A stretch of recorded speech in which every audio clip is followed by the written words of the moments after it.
Él le tira con el fusil en ráfaga, le basea los 30 tiros, pero no le da ni un solo tiro porque vio cómo el individuo esquivaba las balas, cómo le salía fuego de la boca, le agarra el fusil, se lo rompe en 2 pedazos. Mi madre.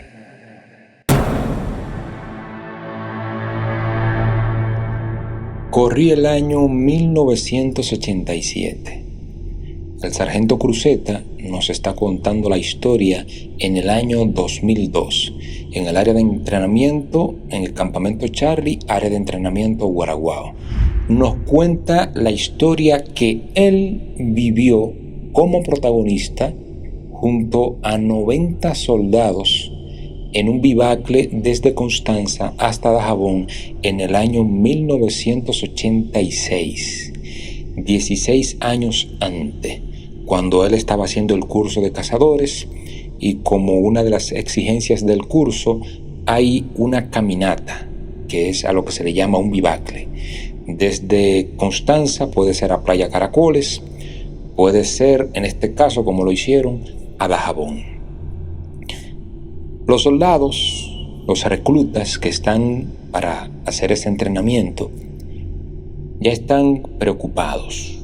Están atormentados algunos porque los guardias viejos le han estado metiendo miedo. Los guardias viejos son los que ya hicieron ese curso hace años y están en la fortaleza prestando servicio, y como saben que esos soldados nuevos van a ese entrenamiento, tienden a hacerle historias de muchas cosas que suceden por ahí, no necesariamente sobrenaturales, sino el trabajo que se pasa, el hambre, la necesidad, la lucha que se coge, el calor, el frío, todos los trabajos que se pasan por ahí. Y muchos soldados entran en miedo porque imaginan que hasta pueden cancelarlo si ellos llegan a un punto en que no dan más.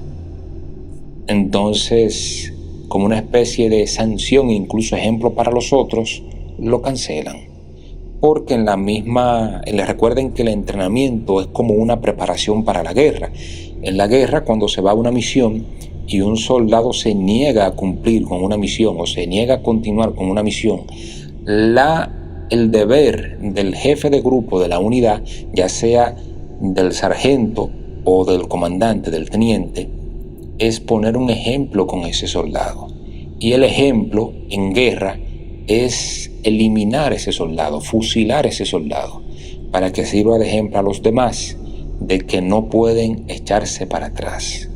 Por eso, equitativamente hablando, comparativamente hablando, la cancelación en el entrenamiento es una especie de emulación del fusilamiento en combate.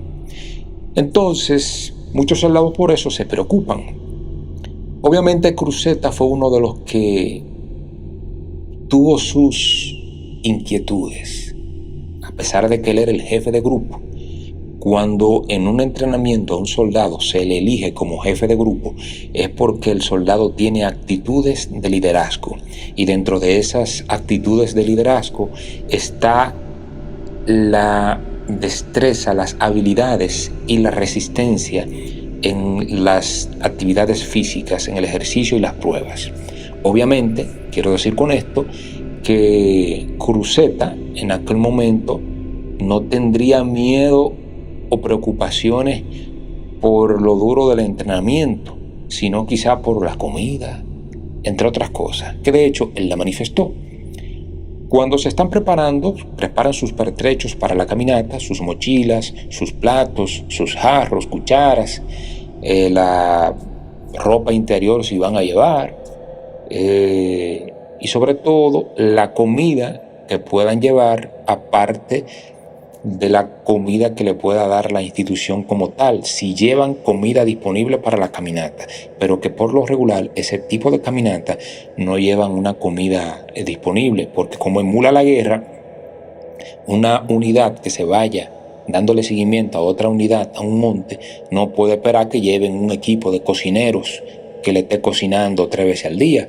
Usted tiene que llevar su comida y allá defenderse como usted pueda. De hecho, hasta aprender a comer hierba y ciertas especies que aparezcan por ahí.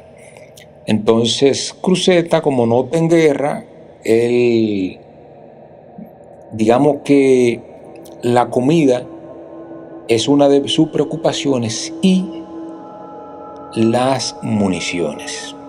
¿Por qué las municiones? A la unidad se le entrega armas, pero estas armas se le dan sin municiones, porque como van en entrenamiento no necesitan las municiones, se supone, no las necesitan. Pero Cruzeta, jefe de grupo, como va por ahí, él manifiesta que él no va a ir con un fusil por unos montes como esos, que no sabe cuántos días va a durar en esos montes. Por eso, él se roba un cargador escondido, o sea, no se lo cargan, no se lo otorgan, no se lo dan. Cuando a un soldado le dan cargador, por ejemplo, para una misión, eso se llama cargado, o sea, no por ser cargador, sino porque se lo adjudican. Se dice, está cargado a él. Entonces, en este caso, a Cruzeta no le cargan ese cargador, valga la redundancia, sino que él se lo roba de la almería y se lo esconde entre los calzoncillos para salir a la misión. Lleva su fusil, su munición, pero tiene el cargador escondido, por si acaso cualquier eventualidad que pueda presentarse de algún tipo. No tiene que ser necesariamente con algo sobrenatural, como en este caso, porque eso no había sucedido a ese nivel, pero él, por si acaso y sucede algo, que puede ser hasta una situación entre los mismos compañeros en que él tenga que verse obligado a tirar un tiro para arriba o a actuar en defensa de la misma unidad, por ejemplo, se roba ese cargador. Los jefes no tienen conocimiento de eso, ni nadie más, solamente él. ¿Qué pasa? Cuando salen de Constanza hacia Dajabón, esas hileras, por lo regular, hacen 2 hileras de soldados. Un grupo del lado izquierdo en la calle, ¿verdad? Y otro grupo del lado derecho. 91 soldados. Estaríamos hablando de unos 3 pelotones, en virtud de que cada pelotón tiene unos 28, 30 hombres. Salen hacia allá, se internan en las montañas, caminan, suben y bajan, porque hay muchas montañas, muchas pendientes. Llega un momento en que uno de los soldados, quizás predispuesto por lo que ya los guardias viejos le habían dicho de las condiciones de esa caminata, y sobre todo de acuerdo a Cruzeta, lo que él nos contó, el soldado como que tenía una situación en su casa con su esposa, y eso como que lo tenía fuera de frecuencia. El tipo estaba en otro canal. Resulta que en esa caminata, en uno de esos descansos que hacían, el soldado empieza a expresar maldiciones, a llamar al diablo, a decir cosas impronunciables. San Antonio, esta guardia del carajo, póngale otra palabra ahí. Esto, ojalá no lleve fulanito por aquí. Y esto, ¿quién lo aguanta? Tal cosa y tal cosa.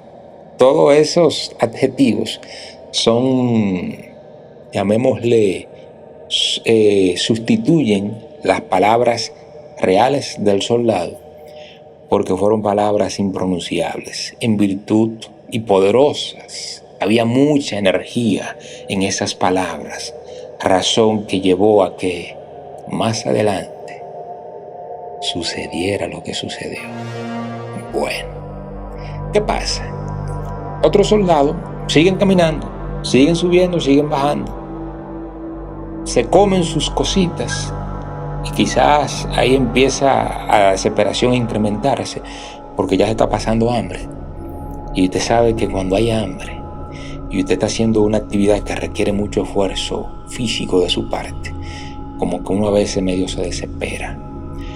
Otro soldado se suma, de los 91, otro se suma a las palabras de ese soldado. Sí, hombre, es verdad, él tiene razón. Imagínense el pique, el quille, la ira que hay en esos soldados que están, que lo cortan y no bota sangre, como dicen aquí.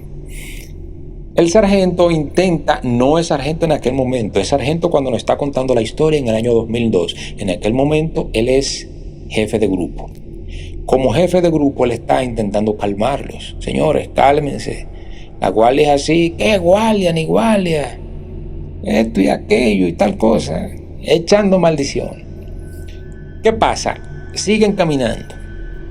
El sargento nos cuenta que llegaron a una especie de vallecito en donde habían muchas matas, muchos árboles, y empiezan a introducirse la línea, ya va una línea de soldados.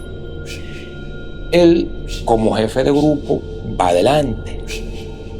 Detrás de la unidad, en la retaguardia, va un soldado que es un rayano, como le dicen.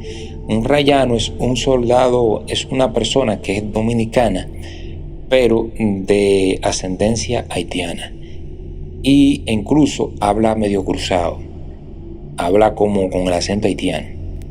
Entonces el que va detrás en la retaguardia es un soldado así, que le llaman el rayado, le dicen el rayado. ¿Qué pasa? El sargento Cruzeta fue específico en las características de este soldado para que tuviéramos un contexto más amplio de lo que sucedió en aquel momento con él. Era un soldado de unos 6 pies, moreno, de unos 6 pies, fuerte, corpulento. Tanto el que sea soldado o haya sido soldado podrá entender la magnitud, digamos, del poder que tenía ese individuo, ese dominicano rayado, porque al ser tan corpulento, fuerte, alto, tenía la parte de su mochila, o sea, tenía la radio del grupo, del equipo, pero también tenía una ametralladora M60. La M60, señores, es aquella arma que usa Rambo en las películas, que incluso en algunas películas él usa hasta 2, pero eso pesa. Él usará 2 en esa película porque era bastante fuerte, o algunos soldados decían que no, que eso no era verdad, que eran armas de utilería, y por eso la agarraba, que era imposible que la agarrara así esas 2 armas. Y por lo regular parece ser cierto, porque cuando yo tuve contacto con esas armas en el ejército, usaban 2 patas, porque hay que montarlas. Si se usan en un helicóptero, tú debes, hay un enganche, y si la usas en, digamos, a campo abierto, tienen 2 patas para cargarlas, o si no, tú la agarras así porque son muy pesadas, aparte de que tienen una correa de tiro que son súper pesadas. Entonces el soldado, el rayado, usaba una arma de esa, no sé cuántas libras pesan, pero tenía su mochila y tenía la radio. La radio pesa unos 40 libras. Señores, subir lomas, bajar lomas, tantos kilómetros de distancia con esos equipos, hay que ser un monstruo, un verdadero monstruo para poder hacer eso, porque no es fácil. Entonces el sargento especificó esa característica para que nosotros entendiéramos lo que sucedió. ¿Qué pasa? Ese soldado va en la retaguardia. El sargento lo designa ya, el jefe de grupo en ese momento. Cuando van avanzando, se puso como oscuro. Ahí como que le cogió la noche, porque entraron de día al atardecer, pero ahí como que le cogió la noche en esa zona, porque ya se puso oscuro. El sargento cuenta que él vio que el jefe de grupo, que el rayado que estaba en la retaguardia, el sargento que era jefe de grupo en ese momento, ve que el rayado que está en la retaguardia se adelanta, abandona la retaguardia y se introduce al medio del grupo. Y él no se explica por qué él hace eso. Y se va a donde el rayado. Pero ven acá, ¿y qué es lo que te pasa? Tú te estás poniendo loco, ¿eh? ¿Por qué tú dejas la retaguardia sola? esa parte del entrenamiento, él no puede abandonar su función. Él no le quiere decir. Pero el sargento nota que el rayado está como asustado y lo cuestiona. Dime, habla. El rayado no quiere hablar, pero habla. Y le dice que él no va para allá atrás. ¿Y por qué? ¿Cómo tú no vas para allá atrás? ¿Quiere que te reporte con el comandante? Él le dice, no, yo no voy para allá atrás, porque yo vi en el monte una mano prieta de alguien vestido de blanco que salió de un pino. El sargento no le hace caso, no le cree, pero como lo ve asustado, tú lo que tienes miedo es, cobarde, quédate ahí, yo me voy a ir a la retaguardia. Entonces el jefe de grupo, el sargento, que nos cuenta la historia a nosotros, se va a la retaguardia. En la retaguardia siguen avanzando. Ya han encendido las linternas, porque como es de noche, llevan unos focos, la han encendido. Van avanzando. Llega un momento en que las linternas empiezan a fallar, a pestañear. Y nos cuenta el sargento que un viento empezó como a soplar fuerte en esas matas y en esos árboles de ese pequeño vallecito en donde ellos entraron, de ese bosque. Y de momento, de repente, él ve, cuando van avanzando, que del bosque a la derecha, sale y se mete dentro del grupo un hombre chiquito, prieto, vestido de blanco. ¿Qué pasa? Que cuando eso ocurre,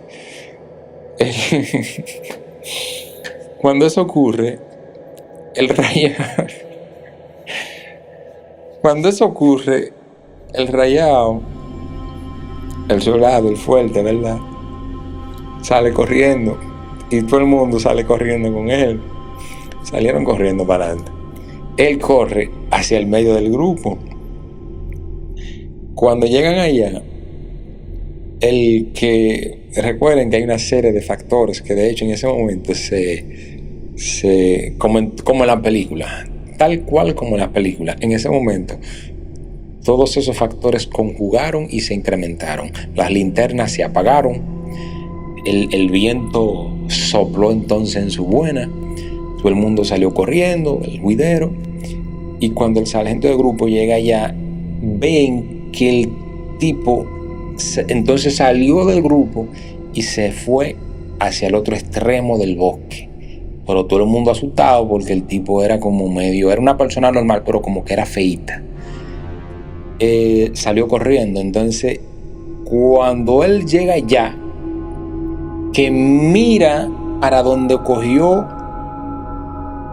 el personaje, el individuo que sale del bosque, se mete en la fila y corre entonces hacia el otro extremo del bosque cuando ya los soldados salen corriendo. Cuando él lo ve, que viene de allá,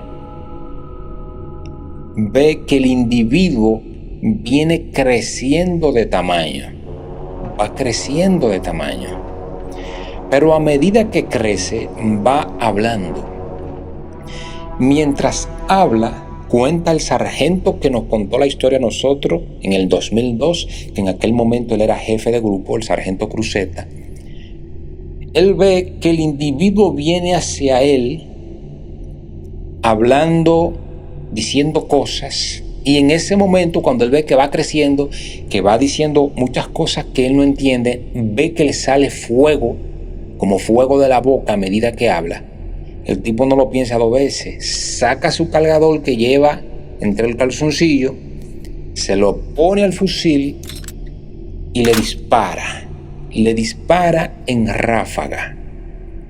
Año 1986, Vivacle Constanza Dajabón, una unidad del 6º Batallón de Cazadores en ese entrenamiento, tiene ese contacto con esa entidad. Él, cuando lo ve que viene de allá para acá, que va diciendo cosas inentendibles y que le sale fuego de la boca, que era chiquito y entonces va creciendo y se va poniendo grande, le pone el cargador al fusil y le dispara en ráfaga. Cuando le dispara en ráfaga, creo que todos hemos visto la película Matrix, la parte 1, cuando le disparan a Neo, que él hace aquellos movimientos. Pues eso mismo, 1986, cuenta el sargento en el 2002 que hizo esa entidad. Cuando él le disparó en ráfaga, vio como el tipo, sin moverse del sitio, avanzando, ¿verdad? Y creciendo, cómo esquivaba las balas. Cuando llega a donde él está, que está enfrente de él, lo agarra, le agarra el fusil, le rompe el fusil en 2 pedazos. Pero el sargento, en aquel momento jefe de grupo, no se intimida, sino que los fusiles por las caminatas, como son largas, se enganchan con una correa desde la parte del cañón hasta la zona de la culata y se enganchan. Entonces ese fusil con esa correa, cuando él lo rompe, los 2 pedazos quedan atados de la correa. Entonces él agarra uno de los pedazos que le quedó en la mano y le tiró, y con la correa el otro pedazo del fusil le dio como en la nuca al individuo, a la entidad, y cayó dando vueltas por allá. En ese momento, cuando él logra poner distancia entre ellos dos, que cae, patica pa' que te tengo. Cruzeta se mandó, corrió, se reunió con sus otros compañeros en la noche, esperaron a que amaneciera. Esa misma noche, esperaron a que amaneciera, porque fue al otro día que sucedió algo. Esperaron a que amaneciera para volver al lugar a ver qué fue lo que pasó. Cuando amanece, regresan al lugar. Cuando regresan al lugar, nos contó a todos los que estábamos ahí en el campamento Charlie, área de entrenamiento Guaraguao, en el 2002, nos contó el sargento Cruzeta que ese bosque, esa zona de mucha vegetación, estaba con los árboles en el suelo, las matas rotas, destruidas, todo estaba como que ahí en ese pedacito pasó un ciclón y acabó con todo. Y obviamente no encontraron el individuo ni nada, pero algo sucedió. Vamos a ver, lo que han visto muchas películas ya deben saber que siempre los elementos de atrás se amarran con el final, y obviamente las películas, muchas de ellas, están basadas en historias de la vida real, aunque tengan elementos de ficción, como en el caso de Predator, que es una de mis películas favoritas. ¿Recuerdan ustedes aquellos 2 soldados que estaban echando maldiciones? Sobre todo el primero, que inició echando maldiciones y llamando al demonio, y que el demonio se lo llevara, y que esto y que aquello, y que la guardia del demonio y qué sé yo qué. Pues ese soldado, los 2 soldados, estaban desfigurados. Sus rostros estaban totalmente desfigurados, especialmente el primer soldado, que estaba echando todas las maldiciones. Su rostro estaba todo aruñado, pero de una manera que los soldados llamaron a la fortaleza para solicitar ayuda y suspender el Vivacle, suspender la caminata hacia Dajabón. Año 1986, contada esa historia a un servidor con todos los soldados que estábamos ahí por el protagonista, que era el comandante inmediato de mi pelotón.